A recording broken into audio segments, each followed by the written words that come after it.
Así como tuvimos un terremoto cibernético en el norte de nuestro país, hemos tenido un terremoto el día de ayer en la zona de San Pedro de Atacama. Ahí estamos viendo imágenes de lo que ha sido justamente estos primeros registros que se conocen, 7.3 en el norte de nuestro país. Alexandra Radcliffe está ya junto a nosotros para contarnos más informaciones de aquello.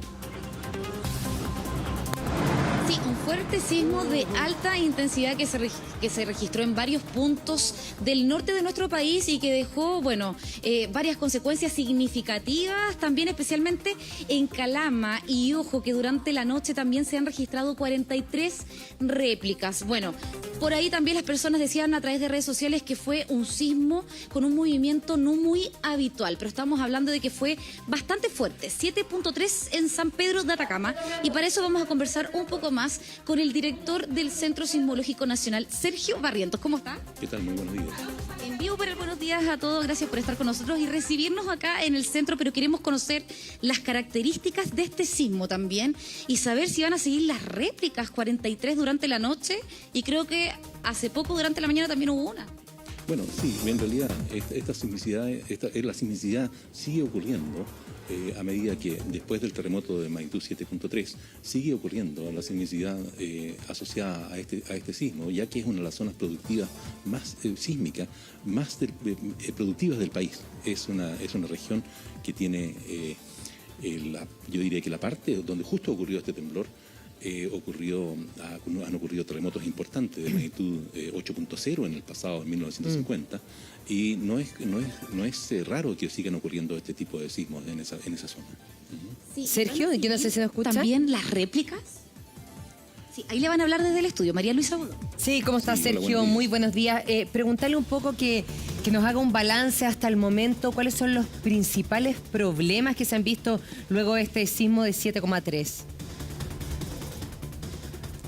Bueno, nosotros nos abocamos exclusivamente a la parte técnica de las características del sismo. Tenemos que cuantificar dónde ocurre, qué tamaño tiene, qué características tiene este sismo. Es la responsabilidad del Centro Sismológico Nacional y poder entregar esa información a las autoridades.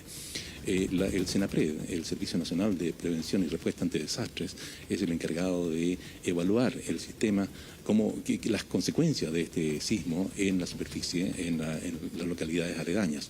De modo que ellos son los que tienen que entregar esa información asociada. Pero a estas las réplicas, de este sismo. Sergio, estas réplicas que ya van 43, ¿podrían llegar a tener una magnitud igual de grande que el sismo mismo, o se espera que sean réplicas más bien leves y que continúen en las próximas horas? Bueno, es muy difícil poder pronosticar lo que va a suceder en el futuro, con certeza. Lo que podemos hacer es estudiar los terremotos antiguos, la sismicidad anterior, y ver cómo se ha comportado esta en el pasado y estimar escenarios probables. En este caso, lo más probable que ocurra es que, tal como ha ocurrido hasta el momento, es que las réplicas sigan ocurriendo hasta un par de grados, un par de unidades menos en tamaño del terremoto principal, de magnitud 5 o de ese orden, y estas van a seguir ocurriendo, se van a ir distanciando en el tiempo, hasta desaparecer completamente, pero como es una de las zonas más sísmicas más productivas del país, esta sismicidad de fondo va a seguir ocurriendo en el tiempo. Así es que yo creo que esta sismicidad debiera desaparecer en los próximos días, semanas. Sergio, buenos días. Sergio, buenos días. Eduardo Fuentes, de acá del estudio. Respecto a la duración del sismo, también ha generado mucho temor en la población, lo intenso que fue la duración que tuvo. Sí, en la fuente, el proceso de ruptura, esto es una falla equivalente. El proceso de ruptura comienza y se finaliza en el orden de 35 a 40 segundos después. Entonces la duración de este sismo es alrededor de unos 35 a 40 segundos. Eso es lo que hemos calculado, lo que podemos ver con nuestros instrumentos. Ahora, pero cuando está rompiéndose, cuando está activándose la falla, se generan diferentes tipos de ondas que viajan a diferentes velocidades. Y dependiendo de dónde esté ubicado el observador, va a sentir de manera distinta el temblor, va a sentir con mayor duración.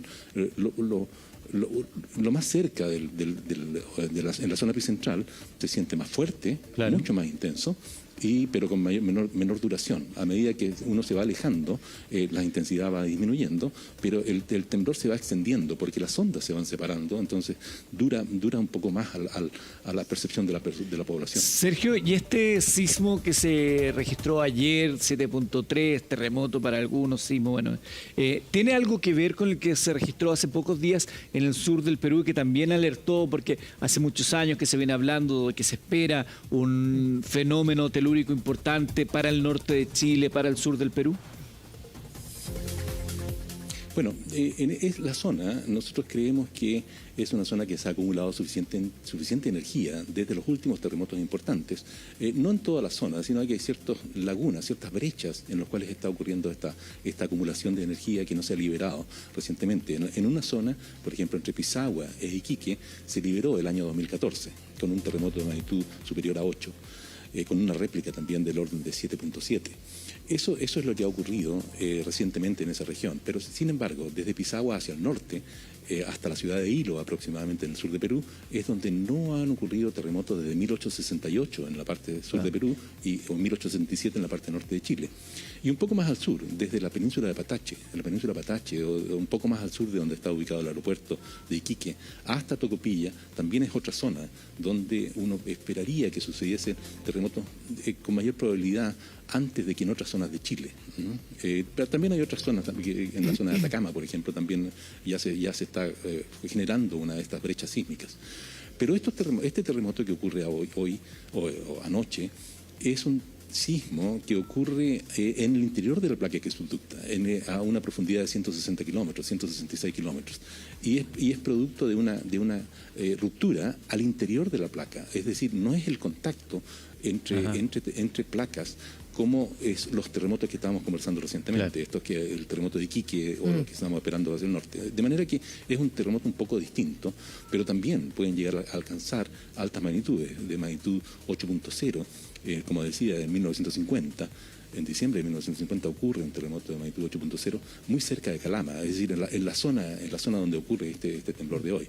Así es que uno también debiera esperar estos terremotos de esta naturaleza a esas profundidades. Sergio, ¿podría mostrarnos ahí que está con la Alecita, a ver si podemos ver el centro de monitoreo y que usted nos vaya explicando cómo van monitoreando el país? Claro. De hecho, hace poco María Luisa nos comentaban que hubo un sismo un poco más al norte, ¿cierto? Que fue 2.8 aproximadamente, pero aquí ustedes monitorean el minuto a minuto. Así es. Si vemos las tres pantallas de la izquierda, es una componente de los sismómetros que tenemos instalados a lo largo del país, desde la frontera con Perú hasta Puerto Williams, en el sur. Entonces, con esto vemos los últimos 20 minutos que están siendo registrados en el país. Y ahí en el medio de las pantallas podemos ver que hay un sismo pequeño, es un magnitud 2.8 de ese orden, en el norte del país, porque justamente se activan las estaciones que están más cercanas. ¿Y eso no tiene nada que ver con la réplica del sismo de anoche? No ocurre en la zona epicentral, ocurre un poco más al norte. Entonces uno pensaría que es la sismicidad de background, la sismicidad de fondo que ocurre en nuestro país. Que también el norte de Chile es muy activo sísmicamente, así que uno esperaría, de hecho, de los 20 temblores diarios más o menos que magnitud 3 o superior, yo diría que más del 60% ocurre en el norte de Chile.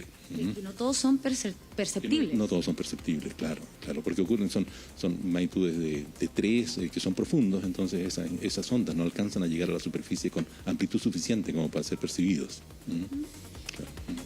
¿De cuánto podrían ser las réplicas que hayan durante la tarde? Podrían ir bajando la magnitud, ¿cierto? Porque se hablaba en algún momento que podían llegar a 4, a 5, que también es bastante fuerte y es perceptible para la población del norte.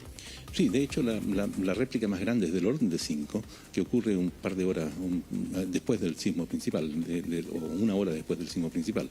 Esa ha sido la réplica más grande hasta el momento. Y lo que uno esperaría, de acuerdo al comportamiento de las otras otras secuencias sísmicas que uno ha estudiado, uno esperaría que las réplicas se fueran distanciando en el tiempo y siendo cada vez de menor magnitud. a pesar de que de repente puede haber que la magnitud crezca. Pero en general yo diría que son en este tipo de temblores, este tipo de las réplicas debieran ser un par de grados menos que el terremoto principal.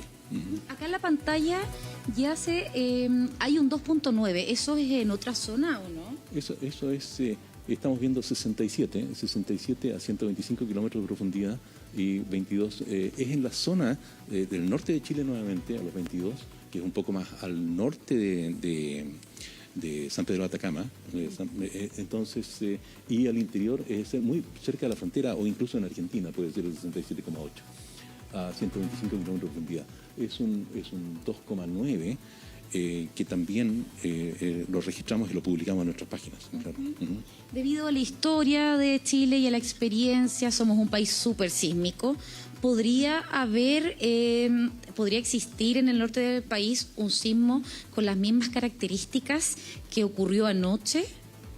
En todo Chile, yo diría que esta sismicidad, que nosotros le llamamos profundidad intermedia, que ocurre entre 80 y 160 kilómetros de profundidad, esa sismicidad ocurre en gran parte de Chile. De hecho, ha habido terremotos de magnitud 8 bajo Tarapacá, o 7.8 bajo la localidad de Tarapacá.